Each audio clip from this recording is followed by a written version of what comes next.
সিনেমার শুরুতে আমরা টাইলার নামে এক ধনী ছেলেকে দেখতে পাই, যে তার গার্লফ্রেন্ড মার্গটের সাথে ডিনার ডেটে যাওয়ার প্ল্যান করে। তারা হাউটন নামে একটি এক্সপেন্সিভ রেস্টুরেন্টে যাচ্ছিল, যার মালিক ছিলেন শেফ জুলিয়ান। এই রেস্টুরেন্টটি একটি দ্বীপের মাঝে অবস্থিত, তাই তারা দুজন একটি বোটের সাহায্যে সেখানে পৌঁছায়। তারা ছাড়াও সেখানে আরো অনেক ধনী ব্যক্তি উপস্থিত ছিল। সিনেমার হিরো থেকে শুরু করে শীর্ষস্থানীয় ব্যবসায়ীরাও সেখানে ছিল। যাই হোক, অল্প সময়ের মধ্যেই সবাই রেস্তোরাঁয় পৌঁছে গেল, যেখানে হেড ওয়েট্রেস এলসা তাদের স্বাগত জানায়। তারপর সে সমস্ত অতিথিদের রেস্টুরেন্টটি ঘুরিয়ে দেখায়। এলসা জানায় এখানে সকল কর্মীরা একটি পরিবারের মতো একসাথে থাকে। তারা সবাই সকাল 6টা থেকে রাত 2টা পর্যন্ত নিরলসভাবে কাজ করে।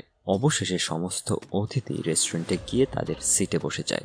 যখন তারা সেখানে গেল, তখন ঠিক তাদের সামনেই কিচেন ছিল। বেশ কয়েকজন শেফ অত্যন্ত দক্ষতার সাথে ডিনার তৈরিতে ব্যস্ত ছিল। তারপরে এলসা সকল গেস্টদেরকে জানায়, খাবার আপনাদের সামনেই তৈরি করা হচ্ছে, কিন্তু কেউ ছবি তুলবেন না, এখানে ছবি তোলা নিষেধ। এরপরে যখন প্রধান শেফ সেখানে পৌঁছায়, এলসা তাকে বলে যে টাইলার তার সাথে মার্গট নামে একটি মেয়েকে নিয়ে এসেছে, কিন্তু তার নাম তো লিস্টে নেই। এখানে আসল কারণ হচ্ছে যে টেইলর প্রায় 1 বছর আগে এই রেস্টুরেন্টের সিটটি বুক করেছিল, কিন্তু সেই সময় তার গার্লফ্রেন্ড অন্য কেউ ছিল, যার মানে মার্গট এখানে রেজিস্ট্রেশন ছাড়াই এসেছে। চিফ শেফ জুলিয়ান এটা দেখে কিছুটা রেগে যায়, কিন্তু সে আপাতত সেটা ইগনোর করে।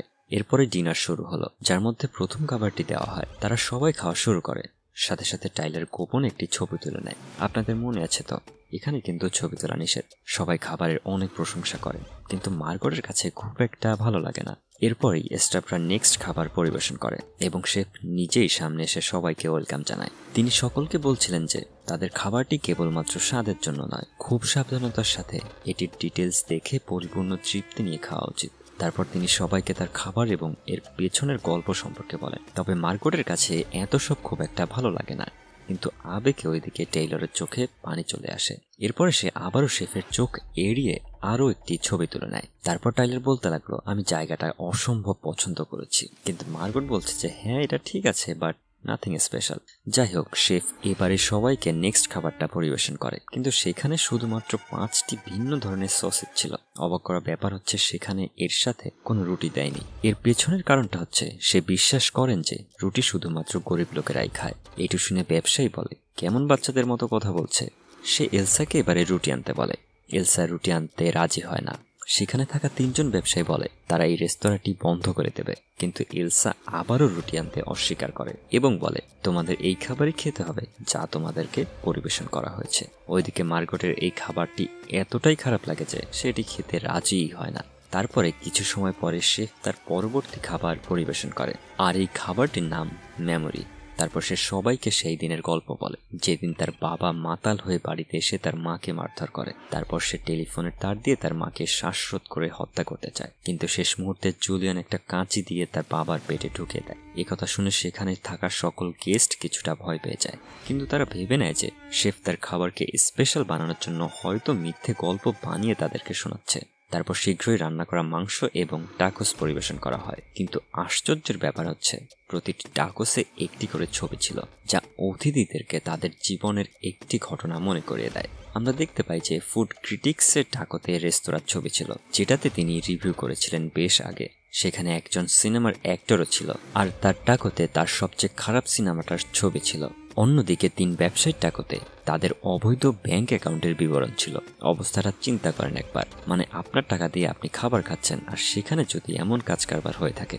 এবারে তারা অবিলম্বে এলসাকে ডাকে এবং তাকে জিজ্ঞেস করে যে সে কিভাবে তাদের সম্পর্কে এত কিছু জানে, এমনকি তারা রেস্তোরাঁটি বন্ধ করে দেওয়ার হুমকি দেয়। কিন্তু এলসা স্পষ্টভাবে কিছু বলতে অস্বীকৃতি জানায়। অন্যদিকে অ্যানের টাকাতে রিচার্ড এবং অল্প বয়সী একটি মেয়ের ছবি ছিল।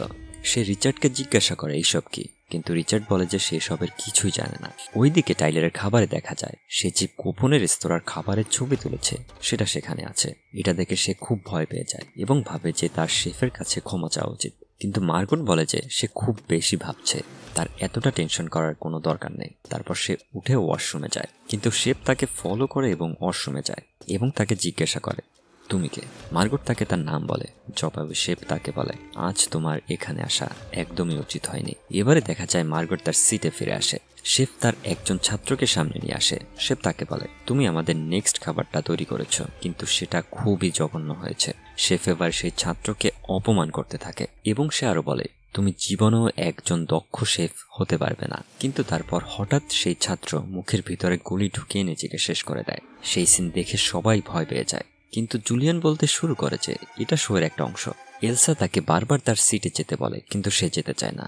সে যেহেতু তাদের কথা শুনছে না, তাই রেস্টুরেন্টের স্টাফরা তাকে ধরে তার একটি আঙুল কেটে দেয়। এই দৃশ্য দেখে সবাই একদম হতবাক হয়ে যায়। এরপরে সবাইকে সতর্ক করা হয় যে তারা যদি এখান থেকে পালানোর চেষ্টা করে বা শেফের তৈরি খাবার নষ্ট করে, তবে তারা এর চেয়েও খারাপ শাস্তি পাবে।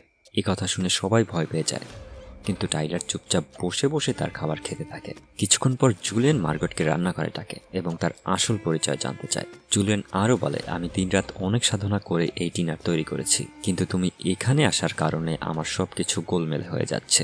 এবারে জুলিয়ান তাকে একটা ভয়ঙ্কর কথা বলে, আজ এখানে যারা আছে সবাই মারা যাবে, কেউ বেঁচে থাকবে না।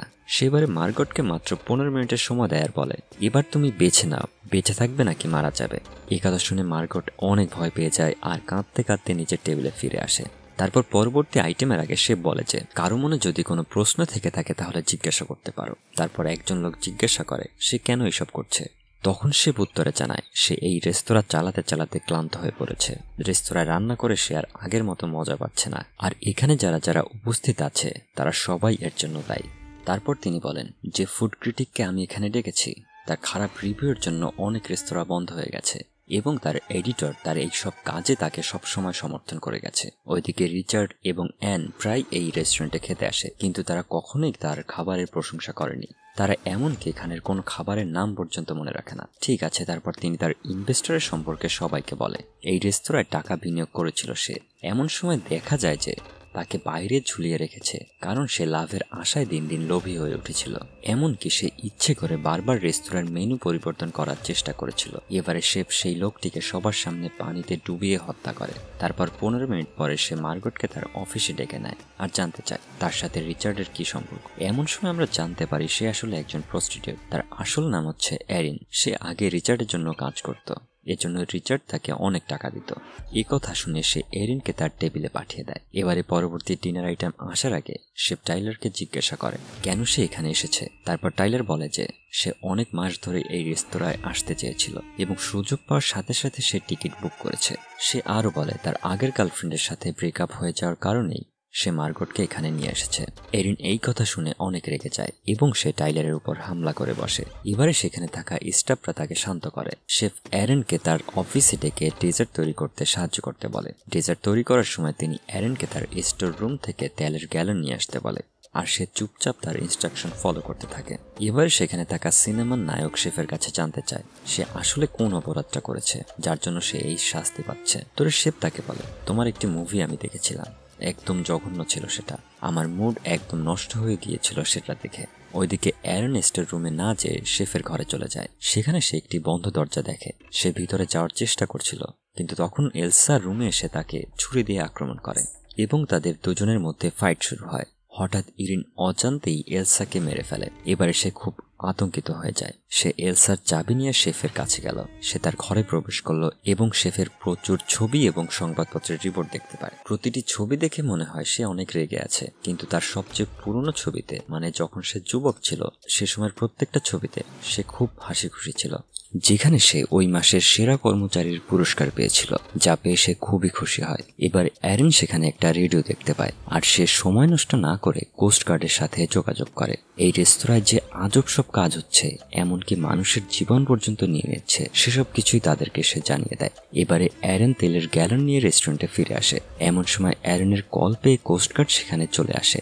এবারে জুলিয়ান সবাইকে হুমকি দিয়ে বলে কোস্টগার্ড এখানে আসার পর কেউ যেন তার বিরুদ্ধে কোনো অভিযোগ না করে, আর যদি করে তাহলে তার পরিণাম খুব খারাপ হবে। কোস্টগার্ড আসার পরে ভয়ে কেউই কিছু বলে না, সবাই বলে সবকিছু ঠিক আছে। এমন সময় গার্ড সেই সিনেমার হিরোকে দেখে তাকে চিনতে পারে এবং তার অটোগ্রাফ চায়। এই সুযোগ পাওয়ার সাথে সাথে সে তার অটোগ্রাফে হেল্প আস বা আমাদেরকে সাহায্য করুন লিখে দেয়। এবারে গার্ড তার বন্দুক বের করে শেফের দিকে তাক করে আর তাকে বলে কেউ নড়বেন না। এই দেখে সবাই অনেক খুশি হয়ে যায় আর ভাবে এবার আমরা সবাই মুক্ত, এই পাগল শেফের হাত থেকে বেঁচে গেলাম। কিন্তু এই যখন অবস্থা, তখনই দেখা যায় গার্ড যে বন্দুকটা বের করেছে সেটা আসলে একটা খেলনা বন্দুক ছিল। পুরো স্টাফ এই সিন দেখে হাসতে শুরু করে। সে আসলে শেফেরই লোক, সে তাদের বাঁচাতে না বরং তাদের সাথে একটু মজা করতে এখানে এসেছে। অবশেষে শেফ তার লাস্ট খাবারটা পরিবেশন করে। এমন সময় এরিনের মাথায় একটা আইডিয়া আসে। সে বলে, আমার তোমার খাবারটা একদমই পছন্দ হয়নি, উল্টো আমি অনেক ক্ষুধার্ত। এই কথা শুনেই শেফ একটু বিরক্ত হয়, আর এই অভিযোগ শেফের ইগোকে হার্ট করে। সে এরিনকে জিজ্ঞাসা করে সে কি খেতে চায়। তারপর এরিন বলে যে সে আমেরিকান চিজ বার্গার এবং ফ্রাইস খেতে চায়। এবারে শেফ সাথে সাথে কিচেনে গিয়ে বার্গার বানাতে শুরু করে। খুব প্যাশনের সাথে সে বার্গার বানাতে থাকে। এমন সময় তার পুরনো দিনের স্মৃতি মনে পড়তে থাকে। সে আসলেই একজন সুখী মানুষ ছিল। শেফ এবারে বার্গার নিয়ে আসে। এরিন বার্গারটা খেয়ে খুব খুশি হয় এবং সে শেফের অনেক প্রশংসা করে। শেফও অনেকদিন পর কাউকে খাবার খাইয়ে খুব খুশি হয়েছে। এরিন এবারে বলে সে আরেকটি বার্গার তার সাথে করে নিয়ে যেতে চায়, আর শেফও বাধ্য ছেলের মতো আরেকটি বার্গার তাকে প্যাক করে দেয়। সে শেফকে বার্গারের দাম দিয়ে সেখান থেকে বের হয়ে যাচ্ছিল। এমন সময় তার মনে হতে থাকে সে নিজে একাই তার প্রাণ বাঁচাচ্ছে আর বাকি সবাইকে এখানে মারা যাবার জন্য রেখে যাচ্ছে। এমন সময় একজন ইশারা দিয়ে তাকে বলে, তুমি নিজের জীবন নিয়ে এখান থেকে বেঁচে চলে যাও। এরিন চলে যাবার পরে শেফ তাদের সবাইকে থ্যাঙ্কস জানায় এবং বলে, তোমরা সবাই আমার শিল্প এবং জীবন ধ্বংসের জন্য দায়ী, এবং এখন তারা সকলেই তার শেষ এবং মহান রাতের খাবারটির একটি অংশ হবে। অবশেষে শেফ ডিনার প্রস্তুত করে এবং সেখানে সবকিছুতেই সে আগুন ধরিয়ে দেয়, এমনকি সে নিজেও আগুনে পুড়ে শেষ হয়ে যায়। ওইদিকে এরিন নৌকায় করে দ্বীপ থেকে বেরিয়ে যায় এবং দূর থেকে সে দেখতে পায় রেস্তোরাঁটি আগুনে পড়ছে। সে এই সিন দেখতে থাকে আর তার সাথে করে নিয়ে আসা বার্গারটাতে একটা কামড় বসিয়ে দেয়। তো এই অদ্ভুত গল্পটি আপনাদের কেমন লাগলো কমেন্ট করে জানাতে ভুলবেন না, আর চ্যানেলটি সাবস্ক্রাইব করে রাখুন আমাদের নিত্য নতুন ভিডিও দেখার জন্য। ধন্যবাদ।